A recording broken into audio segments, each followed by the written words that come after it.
Bu Haji, juragan ayam yang tiba-tiba kaya, menjadi buah bibir di seluruh desa. Dalam waktu singkat, kandang ayamnya yang dulu kecil berubah menjadi lahan luas penuh truk pengangkut.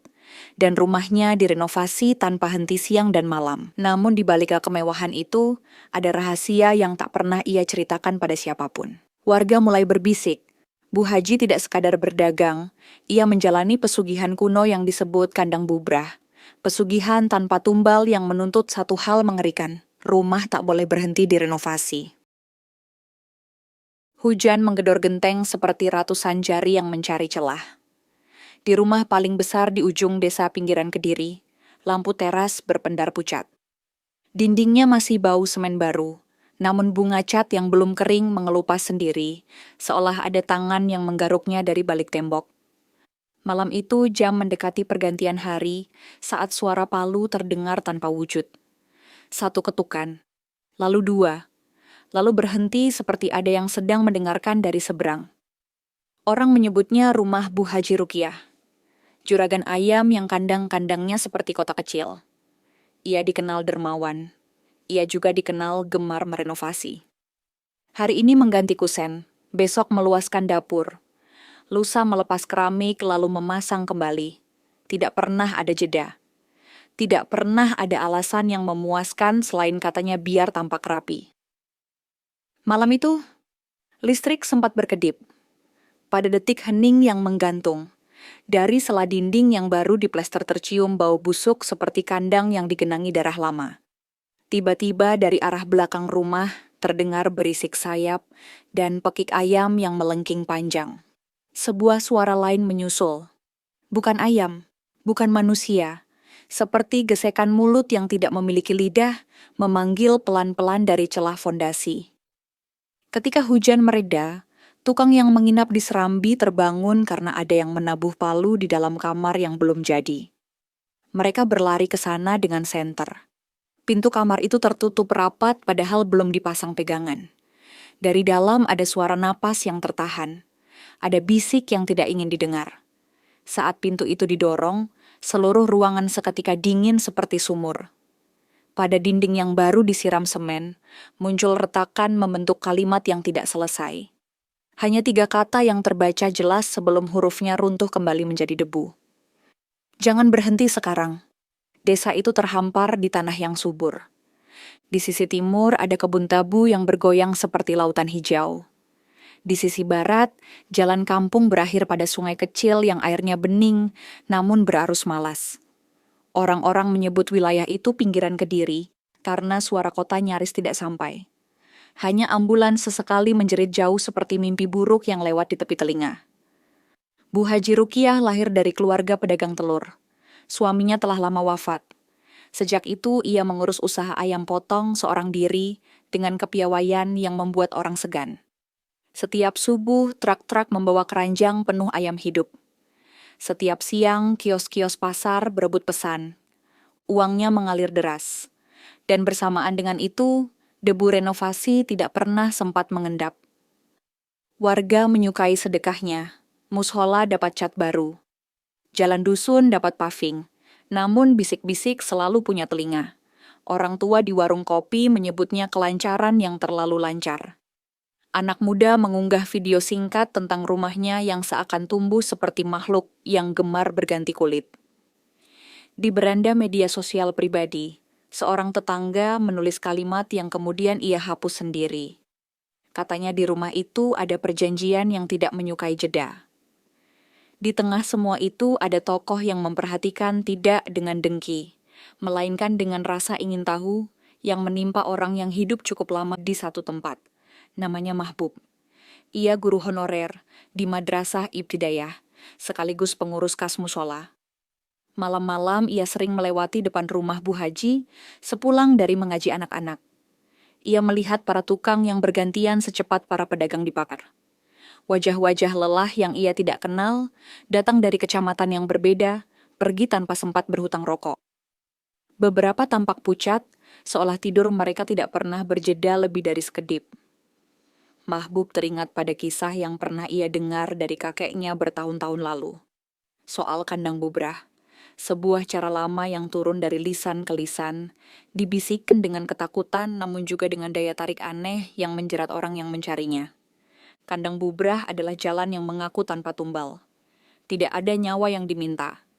Hanya satu syarat yang terdengar remeh, padahal sejatinya menuntut seluruh umur. Pelakunya harus merenovasi rumah tanpa henti. Bukan hiasan semata, melainkan kewajiban. Jika berhenti, sesuatu akan menagih. Ada pula Sari, perempuan muda yang bekerja sebagai pencatat pesanan di kandang utama Bu Haji. Ia cakap, ramah, dan paling disukai para bakul, karena tulisannya rapi serta hitungannya teliti. Ia tinggal bersama ibunya yang sakit di rumah kecil di ujung gang. Sari menyukai Bu Haji seperti seorang anak menyukai bimbingan ibu. Bu Haji sering mengajarinya cara menawar pakan, cara membaca gelagat pasar, cara memeriksa kualitas ayam dari lentik kaki dan sinar mata. Sari percaya pada kebaikan itu. Ia juga percaya pada doa yang selalu diucapkan Bu Haji sebelum transaksi. Namun semakin lama, ia juga tidak bisa menolak rasa yang merayap seperti semut, bahwa sesuatu di rumah besar itu tidak lagi sekadar renovasi. Latar tempatnya berlapis-lapis. Sebelah selatan rumah, ada bangunan lama dengan lantai ubin abu-abu, yang konon pernah menjadi ruang menetas. Dulu dari sana terdengar bunyi mesin kecil dan desis kehidupan yang baru. Sekarang ruangan itu dipugar, menjadi gudang cat yang kaleng-kalengnya tertata seperti altar logam. Di halaman belakang, sebuah sumur tua berdiri dengan bibir bata yang tergerus licin.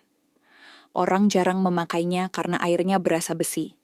Namun malam-malam, sumur itu terdengar seperti menelan sesuatu yang meronta pelan. Rumor selalu mencari jantung untuk berdegup. Orang menyebut bahwa kelimpahan ayam bukan karena manajemen. Konon ada penjaga yang diberi tempat di rumah. Makhluk yang tidak suka sunyi. Makhluk yang menuntut bunyi ketukan palu agar ia tahu rumah ini masih memanggilnya. Mereka yang berani bercerita selalu menurunkan suara saat mengucap bagian itu. Katanya penjaga tidak menyukai namanya diucap penuh. Katanya ia mengerti jika seseorang membandingkan bandingan. Satu sore, Mahbub berhenti di warung Pak De Saiman yang menghadap ke arah rumah Bu Haji. Di sana, di bawah lampu yang menyala kuning, para tetangga mengocok kopi dan terlibat percakapan yang diselubungi asap. Ada yang menertawakan. Ada yang mengingatkan agar tidak ikut campur. Ada pula Hasto, mandor bangunan yang beberapa kali memimpin proyek di rumah itu, diam lebih lama dari biasanya. Ketika semua orang mulai bubar, ia menahan Mahbub. Ia bercerita pelan. Katanya tiap pagi saat mereka datang, selalu ada bagian dinding yang retak garis-garis tipis padahal malam sebelumnya sempurna. Ketika mereka memperbaikinya, semen terasa dingin seperti disentuh angin jenazah. Ada saat-saat tertentu ketika jarum jam mendekati tengah malam, terdengar suara langkah dari plafon padahal belum ada plafon. Dan pada satu malam yang tidak bisa ia lupakan, ia mendengar ayam berkokok dari dalam fondasi. Mahbub pulang dengan langkah yang tidak mantap. Ia membawa serta kalimat lama yang melekat kembali di benaknya. Kandang bubrah tidak meminta darah. Kandang bubrah meminta waktu. Jika berhenti, sesuatu yang tidak memerlukan nama akan datang untuk mengingatkan. Di sisi lain, Sari menutup buku catatan dan mematikan lampu kantor kecil pada senja yang menetes pelan. Ia menunggu ojek langganan, namun hujan mengulur kepulangan. Bu Haji keluar dari rumah dengan payung. Wajahnya tampak lelah namun hangat. Ia menawarkan Sari berteduh di teras. Di sana, Sari melihat 3 kaleng cat baru dan sekop yang bersandar seperti tongkat tua. Bau tiner menguasai napas. Renyahnya hujan bertemu genteng seperti irama kendang yang melolong dari kejauhan. Bu Haji bercerita bahwa besok ia berencana mengganti kusen. Lusa menambah ventilasi. Minggu depan memperbarui pagar yang baru selesai. Sari tertawa kecil, bercanda tentang hobinya mengganti suasana. Pada saat yang sama, seekor ayam betina melintas di halaman dengan langkah kaku. Kepalanya menoleh tidak wajar, seperti mendengar panggilan dari bawah tanah. Sari menatapnya terlalu lama sampai merinding tanpa sebab yang jelas. Ia tidak tahu mengapa ia ingin berjalan ke sumur. Tidak ada alasan. Hanya rasa ingin memastikan bahwa suara yang ia kira hanya hujan, ternyata memiliki suku kata yang bentuknya mirip bisikan panjang. Ia menahan langkah. Bu Haji memanggilnya.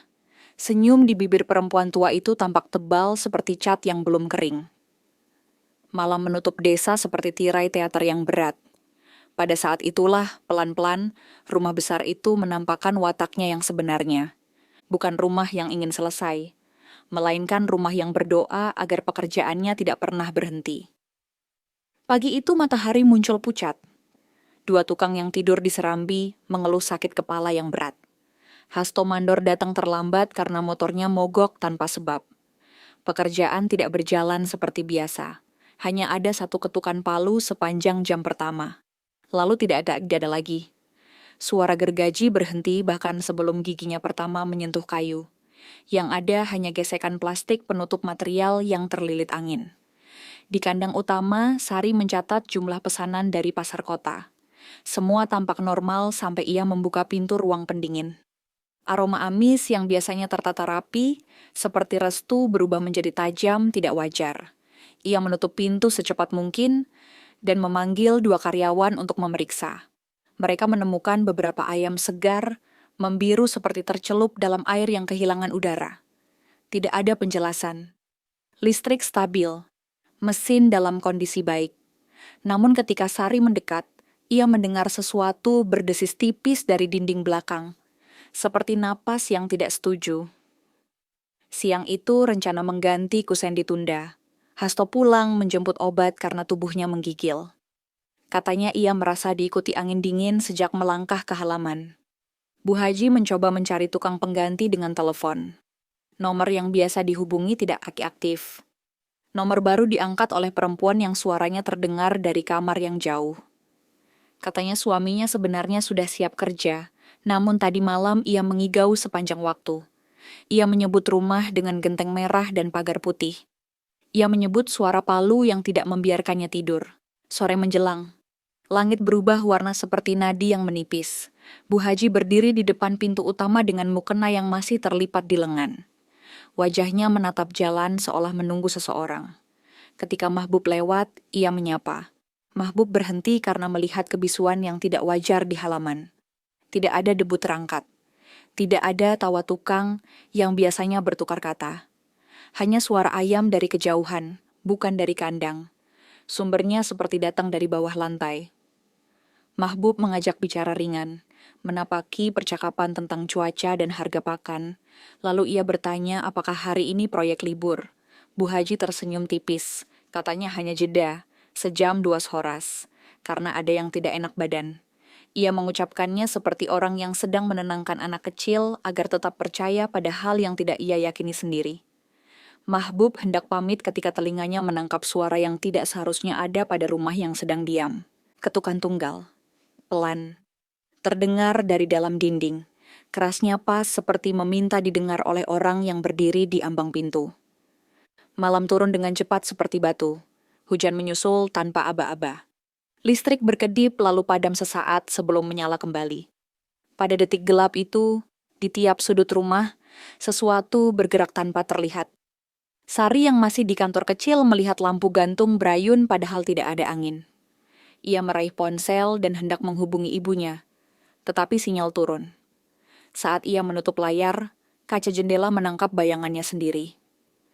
Di belakang bayangan itu, sekilas, tampak sosok perempuan tua berdiri miring seperti orang yang baru selesai memanjat dari lubang. Sari menoleh cepat, ruangan kosong, lampu tetap berayun. Di teras rumah, Bu Haji memanggil 2 karyawan untuk membantu menutup terpal material. Mereka bergerak cepat di bawah hujan. Saat salah satu dari mereka membentangkan terpal di sisi dinding barat, tangan kirinya menyentuh plester yang masih lembab. Dari sana keluar bau busuk seperti sisa pasar yang ditinggal seminggu. Ia menjerit pelan dan mundur. Di permukaan plester, dari pori-pori kecil, merembes cairan yang warnanya tidak cocok dengan hujan. Gelap, kental, dan mengalir seperti jejak yang mencari lantai. Malam itu jam melangkah sedikit demi sedikit seperti engsel yang berkarat. Ketika semuanya sudah teduh, rumah itu memanggilnya lagi. Ketukan tunggal berpindah posisi. Dari kamar yang belum jadi menuju sudut dapur yang baru diubah. Dari dapur ke ruang tengah yang catnya masih menebarkan wangi menipu. Ketika Sari memberanikan diri membuka pintu kamar yang retaknya pernah menulis kalimat peringatan, ia menemukan sesuatu yang memakukan napas di tenggorokan. Di lantai yang masih kasar, tertata rapi 3 paku dan 1 palu kecil yang tidak menjadi milik siapapun. Paku-paku itu membentuk huruf yang sederhana, seperti dibuat oleh tangan yang belum terbiasa menulis. Di sampingnya, tepung semen basah menuliskan sisa pesan yang melanjutkan kalimat malam lalu. Jangan berhenti sekarang, lanjutkan sebelum kami datang. Suara pertama yang pecah datang dari kandang barat. Ayam-ayam berlarian menabrak bilik. Jeruji bergetar seperti gitar yang dipetik orang marah. Sari menoleh, Bu Haji menoleh. Mahbub yang baru beberapa langkah dari gerbang menoleh. Ketika kandang itu dibuka, udara di dalamnya dingin seperti perut gunung. 4 ayam sudah tergeletak kaku tanpa luka yang terlihat. Mulut mereka terbuka seperti ingin menyelesaikan kata yang tercekat. Di tanah basah di dekat palung, ada jejak yang salah ukuran. Terlalu kecil untuk manusia, terlalu rapi untuk hewan. Seperti telapak tangan yang tidak lengkap jarinya. Jejak itu mengarah ke bawah dinding, ke tempat fondasi menempel tanah. Pemicu telah menyala. Rumah itu tidak menyukai jeda. Dan malam belum selesai memperkenalkan dirinya.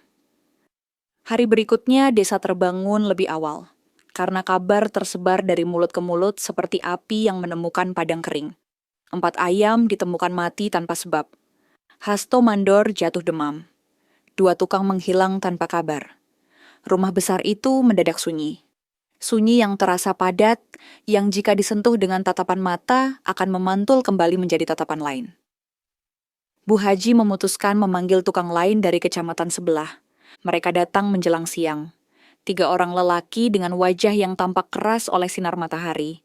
Salah satunya membawa radio tua yang selalu memutar kasidah pelan.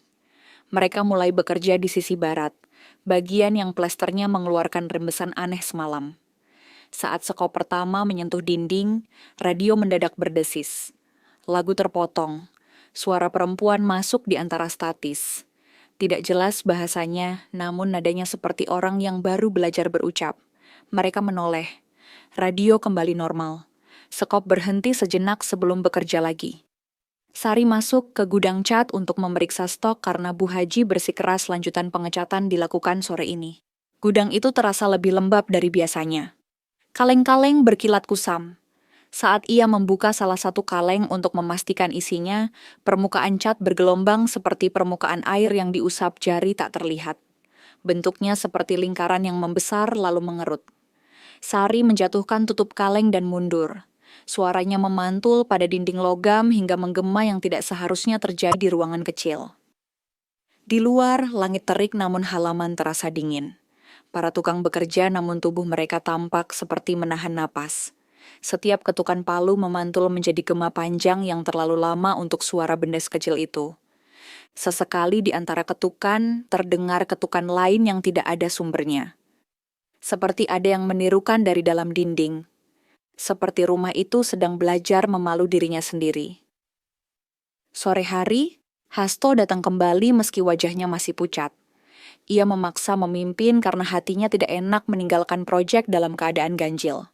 Ia memeriksa garis retakan yang beberapa hari ini muncul seperti tulisan yang ingin jadi. Di salah satu sudut ia menemukan retakan membentuk pola rumit seperti sarang laba-laba. Saat ia menempelkan telinga, dari dalam retakan terdengar bunyi yang tidak wajar. Seperti kukuruyuk ayam yang ditahan agar tidak keluar.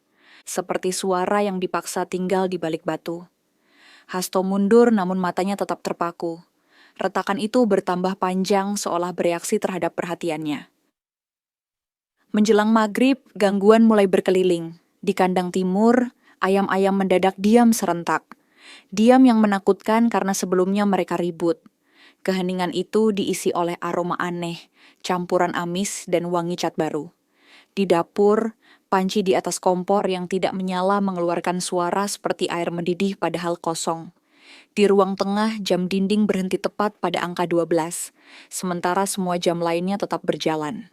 Di beranda, Kursi rotan bergeser sendiri beberapa jengkal, meninggalkan bekas di lantai seperti ada yang duduk lalu berubah pikiran. Azan berkumandang dari mushola. Suara itu memecah gelap yang merambat, membuat orang-orang yang kebetulan berada di halaman menengadah, seakan meminjam tenang dari langit. Bu Haji menunduk. Bibirnya komat kamit. Ia meminta pekerjaan dihentikan sebentar untuk salat. Para tukang meletakkan alat. Ketika ketukan berhenti, dengingan aneh memenuhi udara. Seperti sayap serangga yang sangat besar bergerak pelan. Tidak ada yang berani mengomentari. Mereka masuk, berwudu, lalu salat di ruang depan yang lantainya licin oleh debu halus. Ketika salam terakhir diucapkan, lampu gantung bergetar seolah disentuh dari atas. Kemudian satu persatu bohlam meredup seperti disedot.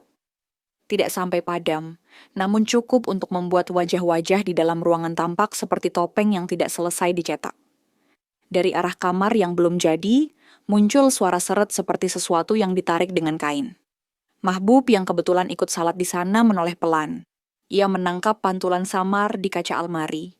Sebentuk bayang kurus setinggi anak kecil berjalan menempel dinding seperti cairan yang memilih jalur retakan. Sari berdiri paling dekat dengan pintu kamar. Ia tidak mau menoleh karena telinganya mendengar langkah tanpa jejak mengitari meja makan. Ada bau yang memecah di hidungnya. Bukan hanya amis, ada bau cat, bau besi, dan jejak keringat tukang yang bercampur menjadi aroma yang tidak manusiawi. Ketika keberanian yang tidak sanggup, ia jelaskan mendorongnya untuk melihat, kamar itu tampak kosong. Hanya plester yang retak membentuk huruf-huruf patah. Hanya paku-paku yang berpindah posisi seolah ada yang belajar menulis. Malam semakin tua. Pembantu yang biasa tidur di bangunan belakang mengeluh mendengar orang berjalan mondar-mandir di atas plafon. Ketika Hasto memeriksa, tidak ada plafon. Mereka baru merencanakannya minggu depan. Pada saat yang hampir bersamaan, karyawan kandang berteriak dari belakang. Ketika semua orang tiba di sana, mereka menemukan sesuatu yang menghentikan kata-kata, seperti jendela yang tiba-tiba membeku. Di tanah dekat sumur tua, ada lingkaran lumpur yang kering di tengah, basah di pinggir. Di pusat lingkaran itu berdiri seekor ayam jantan berwarna hitam mengkilap. Berdiri tanpa suara. Mata ayam itu memantulkan cahaya lampu seperti kaca yang menatap balik. Di bawah kakinya, tanah terlihat seperti pernah diaduk tangan kecil berkali-kali, membentuk cekungan-cekungan yang bukan jejak. Ayam itu tiba-tiba menunduk, mematuk tanah kosong, lalu memiringkan kepala seperti mendengarkan balasan. Gerakannya ulang lagi dan lagi, seolah sedang bekerja pada sesuatu yang tidak dilihat orang lain. Bu Haji melangkah maju. Ia berusaha tenang. Ia memanggil nama ayam itu dengan sebutan bercanda yang biasa ia pakai pada ternaknya. Ayam tidak bereaksi. Ia meminta seorang karyawan mengusir ayam tersebut. Ketika orang itu mendekat, bulu pada tengkuknya berdiri sendiri. Udara di sekitar lingkaran terasa lebih berat. Orang itu mengayunkan kaki pelan untuk menghalau. Ayam melompat setapak dan berhenti tepat di tepi lingkaran. Saat kaki orang itu menyentuh tanah basah, ia menjerit dan mundur terbata. Telapak kakinya mencium dingin yang tidak masuk akal. Seperti meletakkan telapak pada es yang disimpan di kubur. Tidak rendak ada luka. Namun kulitnya memucat seketika. Lingkaran itu kemudian retak di satu sisi, seperti pintu yang dibuka dari dalam. Dari retakan kecil keluar suara yang membuat semua bulu kuduk berdiri. Bukan suara binatang. Bukan suara manusia, tetapi menirukan keduanya pada saat yang sama. Suara itu menyebutkan kata yang belum sempurna, seperti lidah yang belum terbentuk. Maju, lanjut, bangun, bangun lagi, jangan jeda, jangan jeda. Mahbub menarik napas panjang. Ia memandang Bu Haji yang berdiri kaku seperti patung yang berusaha tersenyum. Dalam tatapan mata perempuan tua itu ada sesuatu yang terbelah. Keteguhan dan ketakutan saling melilit. Mahbub tahu cerita yang pernah ia dengar, bukan dongeng untuk menakuti anak kecil. Ia melihat pada malam itu, rumah yang menolak selesai sedang menagih. Ia melihat kandang bubrah bukan sekadar istilah. Ia adalah cara. Ia adalah cara yang telah menukar jeda dengan keselamatan. Gangguan tidak berhenti pada lingkaran itu. Di dalam rumah, lemari dapur bergeser beberapa jari ke depan. Rak piring bergetar, sehingga sendok garpu bernyanyi sendiri. Di kamar yang belum jadi, semen di dinding seolah mendidih perlahan dan meluber setitik, seperti pori manusia yang berkeringat demam. Sebuah garis plester menggelembung dan pecah. Dari celah itu keluar sesuatu yang tidak seharusnya keluar dari tembok. Bukan darah, bukan air. Lebih mirip cairan pengawet bangkai yang menyimpan bau yang tidak mampu ditanggung satu orang saja. Sari menutup mulut dengan punggung tangan. Matanya berair bukan karena tangis, tetapi karena udara yang menyengat masuk ke dalam. Ia mendengar ibunya di rumah sedang menunggu obat. Ia ingin pulang, namun kakinya menolak melangkah. Di dekat palu kecil yang semalam ia temukan, ada jejak baru. Jejak itu tidak hanya telapak yang jarinya tidak lengkap. Ada juga bekas tempelan sesuatu yang licin pada lantai. Seperti perut hewan yang merayap. Di teras, Bu Haji memutuskan hal yang tidak ia lakukan selama ini. Ia meminta semua berhenti bekerja lebih awal. Besok pagi dilanjutkan. Keputusan itu sederhana, manusiawi, dan seharusnya tidak mengundang apapun selain lega. Namun malam yang sudah menunggu tidak menyukai jeda. Begitu palu terakhir diletakkan, begitu gergaji diam, benda-benda kecil di rumah mengeluarkan bunyi sendiri. Kerincing piring, ketipak sandal, krek suara engsel yang tidak ada engselnya. Semuanya menyatu menjadi orkes yang tidak bergerak dari tempatnya. Dan pada puncak dari awal teror itu, sebelum tengah malam memaku jam pada angka yang tidak dikehendaki, dinding kamar yang retaknya bisa menulis meledak kecil dari dalam. Tidak keras, tetapi cukup untuk menyemburkan pasir semen ke udara seperti kabut. Di permukaan dinding yang baru terbuka, tergores jelas kalimat yang tidak memerlukan huruf sempurna untuk dimengerti. Kalimat itu terasa menempel di kulit daripada di mata. Yang berhenti akan diganti. Malam itu berakhir tanpa tidur. Pagi datang seperti orang yang datang dengan kabar yang tidak ingin ia sampaikan. Wajah-wajah di rumah besar itu tertutup lelah. Para tukang tidak semuanya hadir. Radio kasidah ditinggal tanpa sengaja. Sari mengirim pesan pada temannya agar menengok ibunya. Bu Haji membuat teh manis lebih banyak dari biasanya, seakan gula bisa menutup pahit yang telah terlanjur tertelan. Mahbub memutuskan melakukan hal yang selama ini ia hindari. Ia mendatangi Mbah Karyono yang tinggal di ujung desa, laki-laki tua yang jarang bicara, namun hafal sudut-sudut tetanah ini seperti jalur nadi di punggung tangannya. Mbah Karyono tidak suka disebut dukun. Ia menyebut dirinya penjaga adat. Ia memelihara cerita agar tidak punah. Mahbub mengetuk pintu. Rumah itu sederhana. Di ruang depan ada peta desa yang digambar tangan. Ada tanda-tanda kecil di titik-titik tertentu, seperti bekas pensil yang ditekan lalu dihapus namun masih menyisakan bayang. Mbah Karyono mendengar cerita Mahbub dengan mata yang sesekali menutup, seakan ia sedang mendengar ulang sesuatu yang pernah ia dengar di masa muda. Ketika cerita selesai, ia berdiri pelan dan mengambil kaleng tembakau. Ia tidak langsung menanggapi. Ia bertanya apakah Mahbub mau melihat sesuatu. Mahbub mengangguk. Lelaki tua itu mengambil lembar kertas dari laci. Kertas itu menguning. Di atasnya terpampang tulisan tangan rapi yang bercerita singkat, namun tajam tentang sebuah perjanjian yang tidak menyukai selesai. Kandang bubrah, begitu tertulis, bukan hanya kewajiban merenovasi. Ia adalah upacara yang disamarkan sebagai kebiasaan. Makhluk yang diberi tempat tinggal di rumah akan menjaga aliran rezeki, selama tanda-tanda kebersediaan selalu ditunjukkan. Tanda itu bukan sesaji, ia adalah proses. Ketika proses berhenti, makhluk kehilangan rumahnya. Ia lalu menagih, pada awalnya hanya dengan suara, lalu dengan bau, lalu dengan gerak benda, pada akhirnya dengan mengganti yang berhenti dengan sesuatu yang lain. Pada catatan itu, ada kalimat yang digarisbawahi. Jangan pernah biarkan rumah benar-benar diam. Biarkan ada ketukan sekecil apapun saat malam menutup pintu.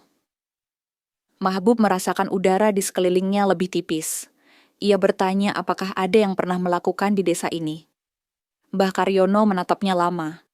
Katanya dulu sekali, Sebelum jalan ini diaspal, ada seorang pedagang kayu yang tiba-tiba kaya dan rumahnya tumbuh seperti jamur setelah hujan.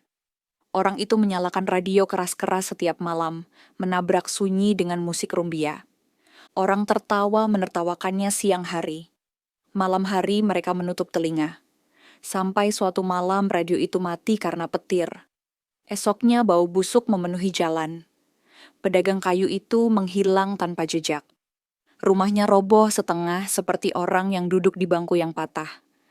Tidak ada satupun anaknya yang bertahan tinggal di desa. Nama mereka dihapus pelan-pelan dari daftar hajatan. Mahbub meminta nasihat. Apa yang harus dilakukan sekarang?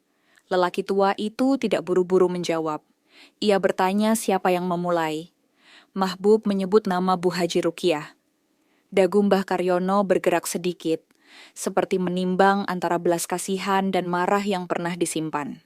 Ia berkata pelan bahwa kandang bubrah selalu menggoda orang yang mengira mereka bisa menukar tumbal dengan kesibukan. Padahal yang ditukar adalah hidup itu sendiri. Ia menyarankan dua hal. Pertama, jangan biarkan rumah berhenti sebelum ada jalan keluar.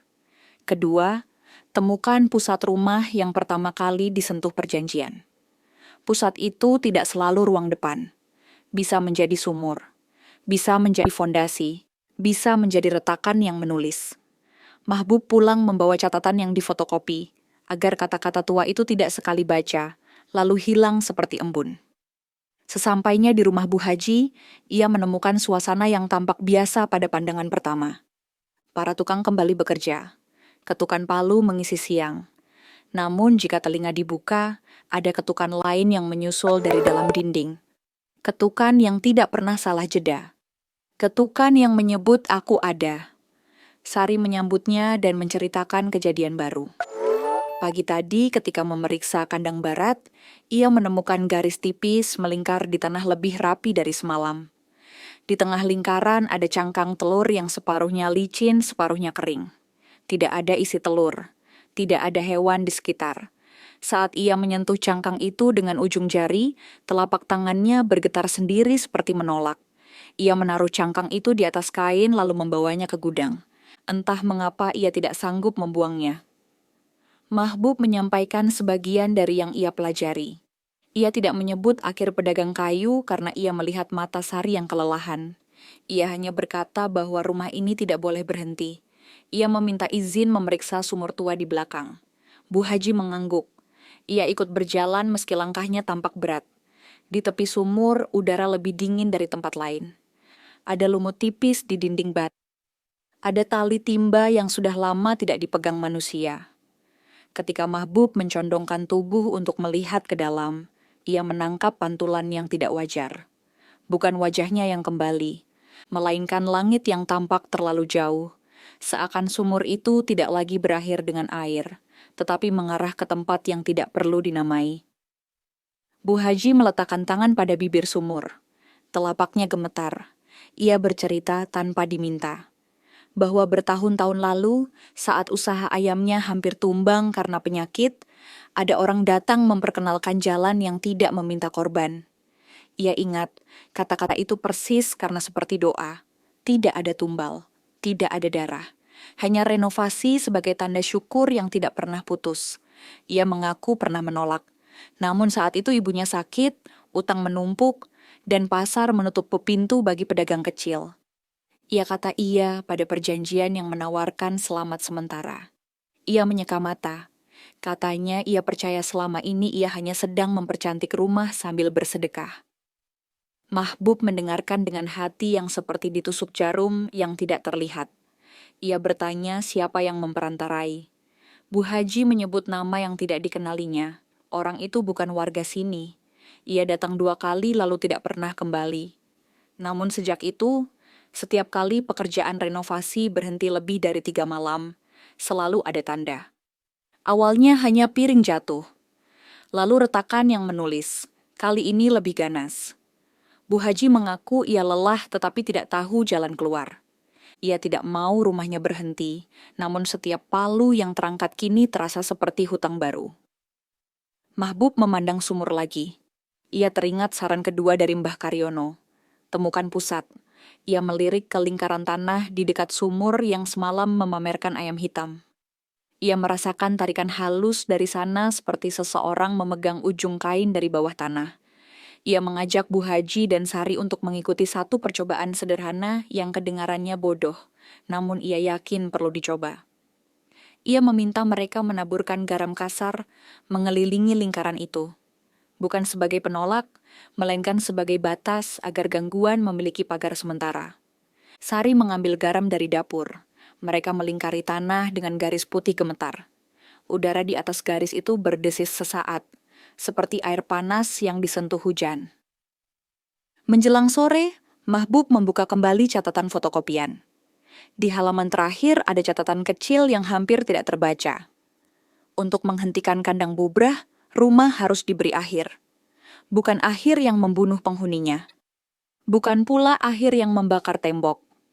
Akhir yang dimaksud adalah mengembalikan pusat ke tempat asalnya. Pusat yang diculik harus dipulangkan. Jika pusatnya sumur, mulut sumur harus ditutup dengan sesuatu yang dikenali tanah. Jika pusatnya fondasi, batu pertama harus diganti. Jika pusatnya retakan, dinding harus dirobohkan sampai tanah yang belum pernah melihat cahaya. Kalimat itu seperti teka-teki yang menolak terbaca sekali duduk. Mahbub menatap rumah. Dindingnya terlalu banyak untuk dirobohkan. Fondasinya terlalu luas untuk diganti. Sumur tampak mungkin, tetapi hatinya tidak yakin. Ia memutuskan meminta bantuan Mbah Karyono datang malam nanti untuk menilai langsung. Bu Haji setuju. Ia ingin selesai yang sesungguhnya.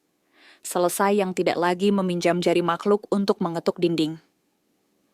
Menjelang malam, sesuatu yang lama menunggu terlihat bosan pada pembahasan. Ia kembali mengetuk. Kali ini tidak dari dinding, dari bawah lantai ruang depan, yang porselennya baru sehari berganti. Ketukan itu beraturan seperti latihan. 1, 2, 3 jeda, 1, 2, 3 jeda. Di antara ketukan, udara menyelipkan bisik yang merayap ke telinga orang yang ada di sana tak peduli sejauh mana mereka berdiri. Bisik itu berkata bahwa malam tidak menyukai rapat. Malam menyukai kerja. Ketika remang jatuh sempurna, Mbah Karyono datang membawa lampu kecil dan seikat daun yang wangi pahit. Ia tidak membawa jimat. Ia membawa pengalaman. Ia melangkah mengelilingi rumah dengan lambat. Ia menempelkan telapak tangan pada dinding dan menyentuh tanah di beberapa titik. Ia berhenti di depan kamar yang retaknya menulis. Ia memejam mata. Kemudian ia melangkah ke sumur. Di sana ia berdiri paling lama. Ia menggumam pelan, bukan mantra yang hendak memerintah. Hanya kalimat yang meminta tanah bercerita. Akhirnya ia menoleh. Katanya pusatnya bukan sumur, bukan kamar. Pusatnya berada di tempat yang tidak disangka.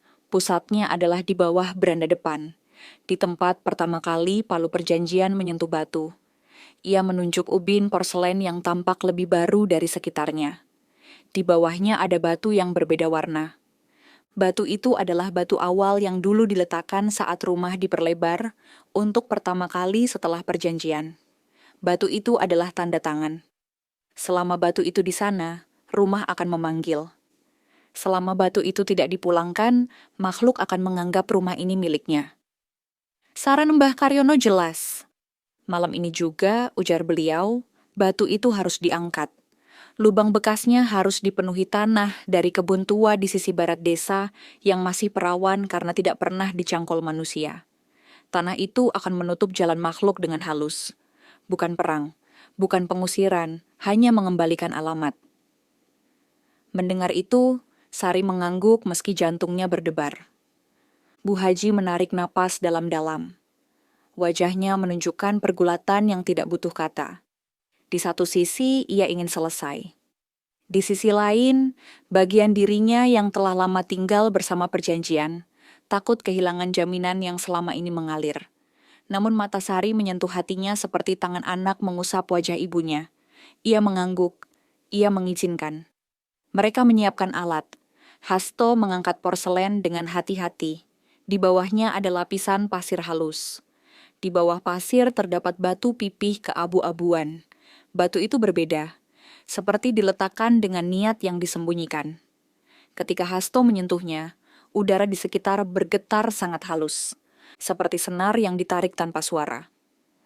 Mbah Karyono meminta agar tidak ada kata-kata kasar terucap. Ia meminta semua yang tidak perlu mundur beberapa langkah. Ia menunduk dan menyentuhkan daun wangi pahit di tepi batu.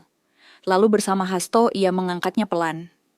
Pada detik batu itu terlepas dari sarangnya, seluruh rumah menghela napas panjang tanpa paru-paru. Lampu gantung berayun, gelas bergetar. Dari arah dinding kamar terdengar desah panjang yang tidak bisa diputuskan, apakah itu lega atau marah. Di bawah batu, tanah tampak gelap dan lembab seperti baru saja membuka mata. Ada gurat kecil yang mengarah ke pintu, seperti jalur siput yang telah lama kering, lalu hidup kembali karena disentuh air. Mahbub berlari kecil menuju kebun tua untuk mengambil tanah perawan. 2 anak muda kampung yang diminta tolong menemaninya. Mereka membawa karung dan cangkul. Kebun itu gelap, namun tidak menakutkan dengan cara yang sama seperti rumah. Bau tanahnya jujur. Saat karung terisi, angin berembus dari arah rumah besar membawa serta desahan yang membuat daun-daun bergerak, bukan karena arah yang sama. Mereka kembali. Tanah ditumpahkan perlahan ke lubang. Bu Haji memejamkan mata. Sari memegang tangan Bu Haji tanpa sadar. Mbah Karyono menggumam kalimat penutup yang sekali lagi lebih mirip permintaan maaf daripada perintah. Ketika lubang terisi penuh, ia meminta agar tidak ada yang mengetuk apapun malam ini. Tidak ada palu, tidak ada gergaji, tidak ada kursi dipindah. Rumah harus istirahat. Istirahat yang pertama kali setelah sekian lama. Untuk pertama kalinya sejak teror dimulai, malam di rumah besar itu terasa seperti malam. Tidak sunyi penuh ancaman, namun tidak juga hangat. Lebih seperti orang yang duduk di kursi setelah perjalanan jauh. Mata belum mau terpejam, tetapi tubuh mulai percaya pada kasur. Pada saat semua orang bersiap tidur, pada saat jantung menurunkan langkahnya, suara dari dinding datang lagi. Namun tidak mengetuk. Ia berbisik sekali, pelan, seperti salam yang canggung. Kami kembali ke tempat awal. Bisik itu hilang seperti nafas yang ditelan selimut. Dan rumah pun diam. Diam yang sesungguhnya. Diam yang tidak membuat bulu kuduk berdiri. Malam itu mereka tidur. Mimpi datang seperti air yang memijit telapak. Sari bermimpi melihat ayam-ayam berjalan ke padang yang terang. Mahbub bermimpi menutup buku tua, lalu meletakkannya di rak. Bu Haji bermimpi ibunya tersenyum dari teras dengan kursi rotan yang tidak lagi bergeser sendiri. Pagi datang, udara ringan. Ayam-ayam bernyanyi seperti biasa. Para tukang datang tepat waktu dengan wajah biasa. Hasto menepuk bahu Mahbub, seolah kejadian kemarin hanyalah kabut yang terserak. Sari menyiapkan daftar pesanan. Bu Haji menyiapkan sarapan untuk semua dengan semangat yang kembali seperti bumbu yang tepat ukurannya. Mereka sepakat hari ini tidak ada pekerjaan baru. Hanya merapikan, hanya membersihkan sisa.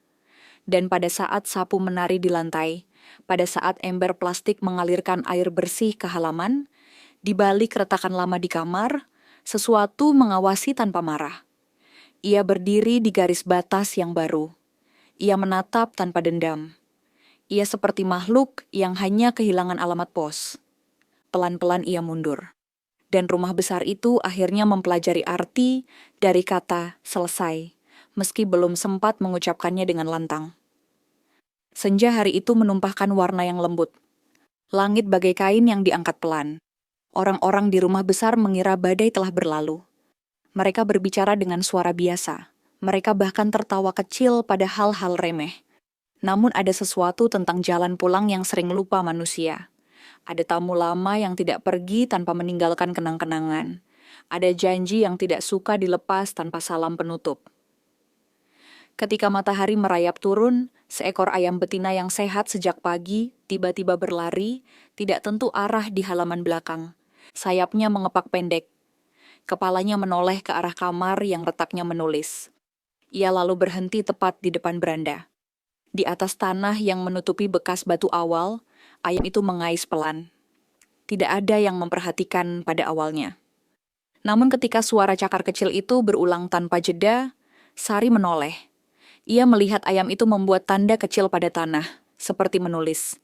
Ia memanggil Mahbub. Mereka berdua menyaksikan dengan napas menahan bahwa cakar itu membentuk garis yang sebenarnya tidak berarti apa-apa, namun mata mereka membaca sesuatu yang bukan kebetulan. Ayam mendadak berhenti, ia menatap ke lantai beranda. Ia miringkan kepala seperti tadi malam. Suara kecil keluar dari paruhnya. Bukan kokok, bukan kuik. Lebih seperti helaan napas yang ingin menjadi kata. Ayam kemudian mengangkat kaki yang mengais tanah. Di telapak kecil itu ada sisa butiran halus seperti semen yang belum kering. Sari berkedip. Ayam itu berbalik dan berlari ke arah sumur. Saat melewati garis garam yang masih terlihat samar, tubuhnya bergetar sekejap. Lalu ia menghilang di balik tumpukan papan. Menjelang Isya, angin berubah. Tidak kencang, hanya membawa rasa yang berbeda. Bau cat sepenuhnya lenyap.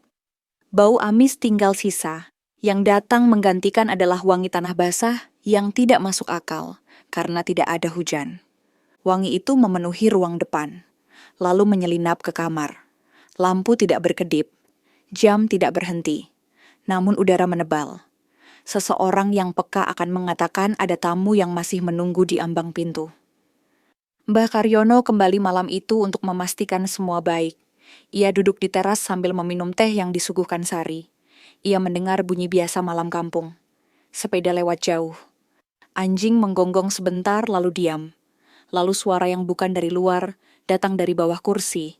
Bukan ketukan, bukan gesekan, melainkan suara menelan. Telan yang dalam, telan yang seperti menutup buku. Semua orang menoleh ke lantai beranda. Tanah bekas lubang tampak rata.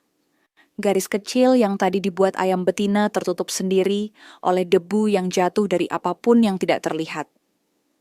Sekejap rumah benar-benar diam. Lalu dari arah kandang timur terdengar suara keras seperti papan jatuh. Mereka berlarian. Pintu kandang terbuka padahal dikaitkan besi. Di lantai kandang jerami terhampar acak. Di tengahnya terbaring ayam hitam yang semalam muncul di sumur. Mati tanpa darah.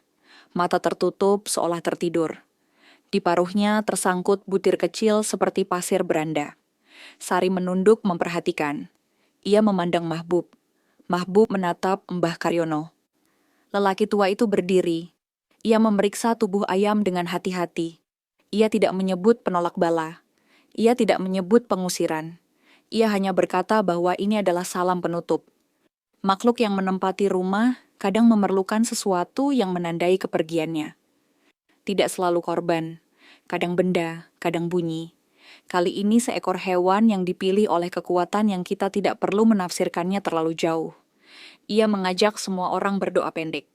Ia meminta agar ayam itu dikubur di kebun tua tempat tanah diambil, sebagai cara mengembalikan semua yang diambil kepada tempat asal. Proses penguburan berlangsung sederhana. Malam itu juga mereka pergi ke kebun. Bulan separuh memantulkan cahaya pada daun. Lubang kecil digali, ayam diletakkan dengan perlahan. Tanah menutup dengan lembut. Tidak ada angin menjerit. Tidak ada ranting patah sendiri. Hanya suara cangkul ditancapkan kembali ke tanah, dan helaan napas orang-orang yang merasa sesuatu akhirnya diturunkan dari bahu. Ketika mereka kembali, jam hampir mendekati tengah malam. Di ambang pintu rumah, semua berhenti. Di sana, di dinding samping beranda, ada sesuatu yang membuat hati bergetar. Retakan yang selama ini menulis kalimat ancaman, berubah bentuk. Ia menyatu, ia menipis, ia menghilang dari ujung, menyisakan satu garis horizontal yang pendek, seperti bibir yang akhirnya berhenti berbicara. Tidak ada huruf, tidak ada pesan, hanya garis yang menyelinap ke sudut lalu lenyap. Dalam benak orang-orang, ini adalah tanda baik. Dalam benak Mahbub, ini adalah puncak yang tidak mengamuk, puncak yang memilih menutup diri. Namun sebelum ia sempat menyampaikan rasa syukurnya, rumah memberikan satu adegan terakhir yang akan diingat oleh siapapun yang hadir. Dari sela-sela papan yang menumpuk di teras belakang, keluar sekelebat bayang yang bergerak cepat. Bukan kucing, bukan tikus, bentuknya terlalu ramping, terlalu licin. Ia berlari menempel dinding seperti air tumpah, lalu berhenti sekejap di sudut kamar. Pada momen singkat itu, semua melihatnya tanpa benar-benar tahu apa yang dilihat. Tinggi setara anak kecil, kepalanya miring, tangannya tidak lengkap, kulitnya seperti tanah liat yang belum dibakar. Matanya kosong tanpa bola namun memantulkan cahaya seperti kaca. Ia memandang beranda. Ia memandang tempat batu awal pernah ada. Ia memandang satu persatu orang yang berdiri membeku. Tidak ada marah, tidak ada sedih. Hanya tatap yang panjang seperti orang yang berpamitan tanpa bahasa. Lalu ia memudar dengan cara yang tidak dimengerti Mat. Bukan menghilang, bukan menembus. Lebih seperti diserap kembali ke dinding yang kini tidak ingin lagi menjadi rumahnya. Setelah itu tidak ada lagi, tidak ada lagi. Lampu berhenti bergoyang. Udara menghangat perlahan. Di luar, jangkrik kembali bernyanyi tanpa jeda ganjil. Di dalam, orang-orang akhirnya berani duduk. Mereka tidak saling memeluk, tidak juga saling menghibur. Mereka hanya bernafas lama-lama seperti menyesap air dari kendi setelah berpuasa. Puncak teror telah lewat seperti puncak ombak yang pecah di karang lalu menjadi buih. Rumah besar itu berdiri dengan cara baru. Ia tidak mendengarkan ketukan yang tidak ada. Ia mempelajari jeda sebagai doa yang diam. Dan malam itu, untuk pertama kalinya dalam waktu yang terasa seperti tahun, semua orang tertidur tanpa menunggu sesuatu dari dinding. Pagi berikutnya memantulkan cahaya yang jernih. Tidak ada tanda ganjil di halaman. Tidak ada bau yang menempel di dinding. Para tukang datang lalu berdiri sejenak memandang rumah seperti melihat teman lama yang baru sembuh dari sakit panjang. Mereka bekerja hanya untuk merapikan. Tidak ada pembangunan baru. Tidak ada pembongkaran. Namun klimaks selalu menyisakan gelombang kecil yang datang setelah kapal sampai dermaga. Siang itu, Sari duduk di ruang depan mengarsipkan faktur ketika ia menemukan kertas yang bukan miliknya terselip di antara catatan pembelian pakan. Kertas itu tipis seperti berasal dari buku tua. Tulisan di atasnya mirip tulisan pada fotokopi catatan Mbah Karyono. Namun lebih singkat. Hanya satu kalimat. Rumah yang selesai adalah rumah yang tahu kapan harus diam. Di bawah kalimat itu ada bekas telapak kecil tanpa jari lengkap. Bukan tinta. Lebih seperti bayang yang menempel. Sari membawa kertas itu ke Bu Haji. Perempuan tua itu membaca dengan mata yang basah. Bibirnya bergetar. Ia berkata pelan bahwa ia mengerti. Selama ini ia menyangka ia sedang bersyukur dengan cara yang tidak pernah berhenti. Padahal syukur juga memerlukan diam. Ia memeluk Sari seperti memeluk anak sendiri. Ia meminta maaf bukan karena telah melakukan perjanjian, tetapi karena menunda menyadari betapa capeknya rumah yang dipaksa bekerja setiap hari. Mahbub masuk. Ia melihat kertas itu dan mengangguk. Ia bertanya pada Bu Haji, apakah ia siap jika usaha ayamnya tidak lagi mengalir seperti dahulu. Bu Haji menghela napas. Ia berkata, ia telah menabung rasa takut terlalu lama. Kini ia ingin menabung doa. Jika rezeki berkurang, ia akan menyesuaikan. Jika pasar tidak sebanyak dulu, ia akan mencari cara lain yang wajar. Ia hanya tidak ingin malam kembali meminta ketukan. Kalimat itu menutup sesuatu di dadanya yang sudah lama bergejolak. Malam hari, untuk menandai akhir, mereka mengadakan tahlil kecil. Tetangga dekat datang.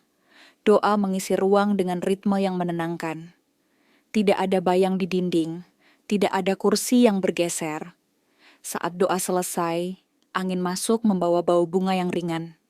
Orang-orang pulang dengan senyum. Sari menyalakan lampu teras, lalu mematikannya setengah jam kemudian. Keheningan turun seperti selimut yang diberi pewangi. Di kamar yang dahulu retaknya menulis, Sari berdiri sebentar sebelum tidur. Ia menyentuh dinding. Permukaannya halus. Ia menempelkan telinga. Tidak ada apa-apa kecuali detak darahnya sendiri. Ia menutup mata dan berbisik terima kasih pada siapapun yang ingin mendengar.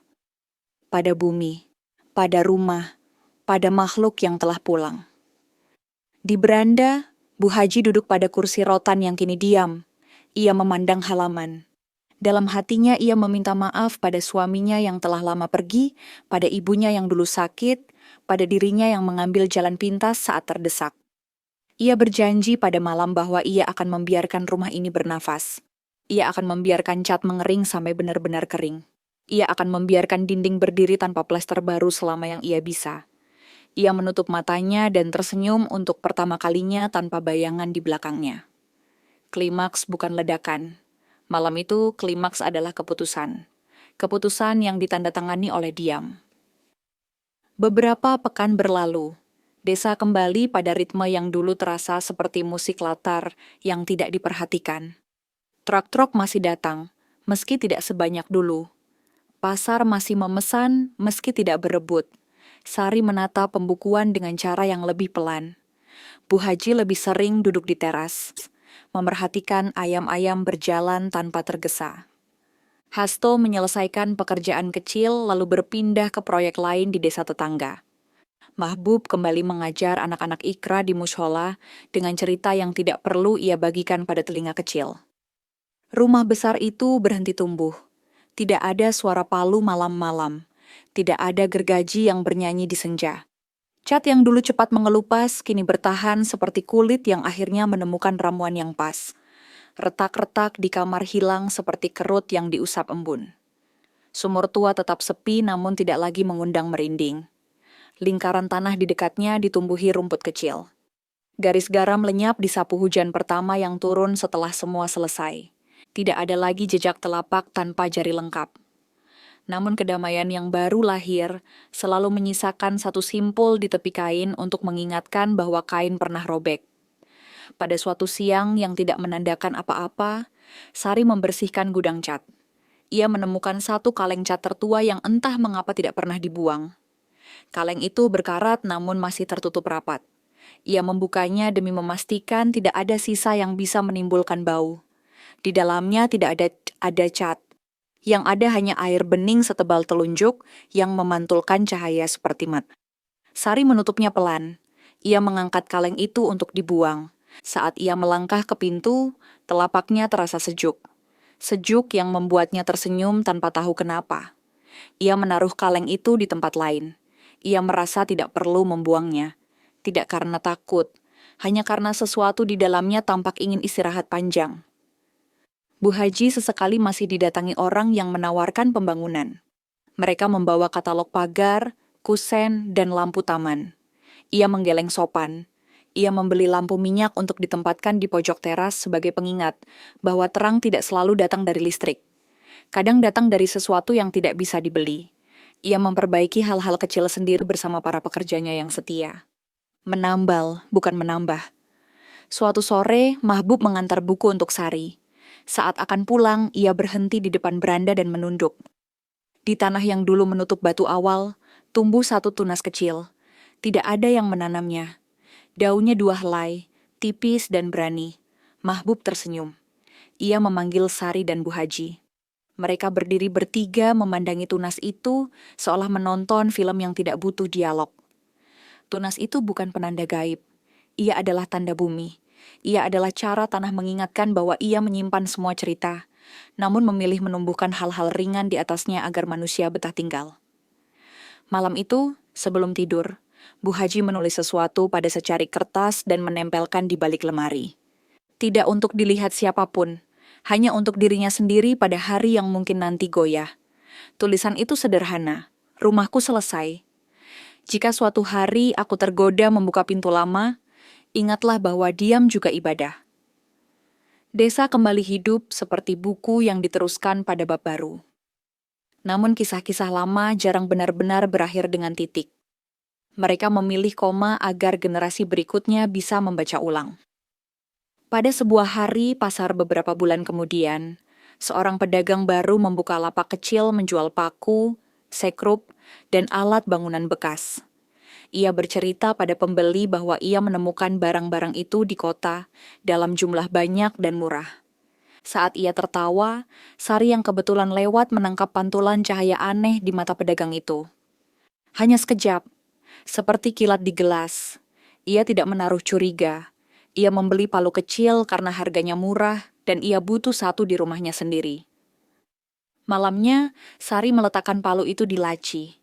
Saat ia hendak mematikan lampu, ia teringat sesuatu. Ia membuka laci lagi. Ia mengeluarkan palu itu. Ia menatapnya lama. Hatinya berbisik agar ia tidak menyimpan benda yang terikat pada kisah yang baru saja diakhiri. Ia tertawa pada dirinya sendiri. Lalu ia berjalan ke beranda dan meletakkan palu itu di dekat tunas kecil. Ia berdoa singkat agar benda kerja tidak lagi menjadi suara perjanjian. Esok pagi palu itu sudah tidak ada. Di tempatnya tumbuh satu helai rumput yang lebih tinggi daripada yang lain. Ia tersenyum. Ia tidak mencari. Ia membiarkan tanah memutuskan. Di kamar yang dahulu retaknya menulis, jika seseorang menempelkan telinganya pada malam paling sunyi, mungkin masih terdengar sesuatu, bukan ketukan, bukan bisik, lebih mirip dengkuran kecil yang jauh di bawah lantai, seperti rumah yang akhirnya tidur. Epilog selesai, namun cerita tidak menutup pintu sepenuhnya. Ia menyisakan celah sebesar kuku, bukan untuk makhluk kembali, melainkan agar angin bisa keluar masuk membawa kabar dari ladang. Agar siapapun yang tinggal di sana mengingat bahwa semua rumah memiliki jantung, dan jantung itu berdebar paling sehat ketika diberi jeda. Pada hari terakhir bulan itu, hujan turun pertama kalinya setelah musim panjang. Air menari di atas genteng yang kini tidak lagi berkedip oleh listrik. Di tengah gemericik, seseorang yang kebetulan berdiri di depan rumah akan bersumpah mendengar suara kecil dari tanah. Suara yang bukan ancaman. Suara yang terdengar seperti anak kecil belajar mengucap kata yang sederhana. Terima kasih. Tahun berlalu, desa berubah pelan. Anak-anak yang dulu belajar ikra kini menjadi pemuda yang mengendarai motor cepat. Pasar diperluas, jalan diperbaiki, rumah-rumah menua dan dipoles sewajarnya. Rumah besar milik Bu Haji tetap berdiri dengan luka yang sembuh menjadi garis cerita. Sari menikah dan tetap bekerja, membantu mengelola usaha yang kini lebih sederhana. Mahbub menjadi kepala madrasah. Mbah Karyono berpulang pada suatu subuh yang tenang, meninggalkan catatan yang disimpan Mahbub di lemari besi musola. Di kota yang berjarak 2 jam dari desa, seorang pengembang muda membeli sebidang tanah untuk proyek perumahan. Ia berambisi mengangkat citra kawasan dengan desain yang terus berubah agar selalu tampak baru. Ia mempekerjakan arsitek muda dan tukang dalam jumlah besar. Ia menamai proyek itu dengan nama yang meminjam bahasa daerah tanpa benar-benar mengerti maknanya. Kandang Bahagia. Orang tertawa dengan nama itu, pemasaran berjalan baik. Rumah contoh dibangun dan direnovasi beberapa kali bahkan sebelum ada pembeli. Pada hari pembukaan, pengembang itu menerima tamu yang tidak ia kenal asalnya. Seorang lelaki parubaya datang membawa katalog paku, sekrup, dan palu. Ia menawarkan harga jauh di bawah pasar. Ia berkata, ia suka proyek yang tidak suka berhenti. Pengembang tertarik. Ia membeli dalam jumlah besar. Sejak hari itu, suara palu tidak pernah berhenti di proyek itu. Siang malam, hari kerja, hari libur. Para tukang bergantian, wajah-wajah yang tidak sempat mengingat nama. Suatu malam, di rumah contoh yang paling ujung, lampu padam sesaat lalu menyala. Di dinding ruang tamu yang baru dicat putih, muncul retakan tipis membentuk garis yang hampir menjadi huruf. Seorang satpam memotretnya dan mengirim ke grup pesan. Semua menganggapnya hal biasa pada dinding baru. Pagi berikutnya, retakan itu bertambah 1 garis lagi. Pada siang hari, datang seorang calon pembeli yang berjalan pelan, memandangi langit-langit. Ia menempelkan telinga ke dinding dan berkata, ia mendengar sesuatu seperti ketukan yang bersahutan. Kabar itu tidak pernah sampai ke desa pinggiran Kediri. Orang-orang di sana sibuk dengan musim tanam dan panen. Namun pada suatu kunjungan ke kota, Sari melintasi kawasan perumahan yang sedang ramai promosi. Ia menoleh karena melihat papan nama yang aneh di mata orang yang mengerti. Ia membaca namanya sekali lagi dan merasakan punggungnya dingin meski matahari tegak. Di telinganya yang tidak sedang menempel pada dinding, seolah-olah ada bunyi yang dulu pernah ia kenal. 1, 2, 3 jeda. 1, 2, 3 jeda. Ia berdiri lama di trotoar. Suara kendaraan menutup hampir semua hal. Namun di sela-sela kebisingan, ada detik yang membuka telinga untuk mendengar yang terlalu halus. Sari menatap rumah contoh di ujung. Ia melihat seorang anak kecil berlari di halaman sambil tertawa. Ia melihat ibunya menegur manja. Ia melihat tukang di belakang menyalakan gergaji. Lalu matanya tertumbuk pada sebuah hal yang mungkin hanyalah kebetulan. Di beranda rumah contoh, di bagian lantai yang tampak lebih baru dari sekitarnya, ada satu batu yang warna abu-abunya lain sendiri. Sari menelan ludah, ia tidak mendekat. Ia tidak menegur siapapun. Ia hanya menunduk sedikit dan membisikkan kalimat yang telah lama ia pelajari. Rumah yang selesai adalah rumah yang tahu kapan harus diam. Lalu ia melanjutkan langkah, meninggalkan papan nama yang mengeja sesuatu dengan cara yang salah. Kisah ini kembali terbuka seperti buku tua yang anginnya menyelip masuk dari jendela. Ia tidak perlu meminta orang percaya. Ia hanya perlu duduk di beranda dan menunggu ketukan pertama. Jika suatu malam ada suara palu tanpa tangan, ada bau cat tanpa kaleng, ada retakan yang membentuk kata yang belum sempurna, mungkin itu hanyalah rumah yang menagih pekerjaan. Atau mungkin itu adalah kandang bubrah yang belajar mengeja ulang, namanya di kota yang mengira dirinya kebal. Cerita berakhir di sini, dengan pintu tidak benar-benar ditutup. Di desa pinggiran Kediri, tunas di beranda Bu Haji tumbuh menjadi tanaman yang menaungi kursi rotan. Di kota, perumahan baru merayakan penjualan perdana. Pada suatu dini hari, satpam yang berjaga mengirim pesan singkat ke atasannya. Ia menulis ada suara ketukan dari dinding rumah contoh. Bukan dari luar, dari dalam. Ia menambahkan kalimat yang membuat jari kirinya gemetar saat mengetik. Ketukannya beraturan, seperti orang yang sedang belajar mengatakan selamat datang.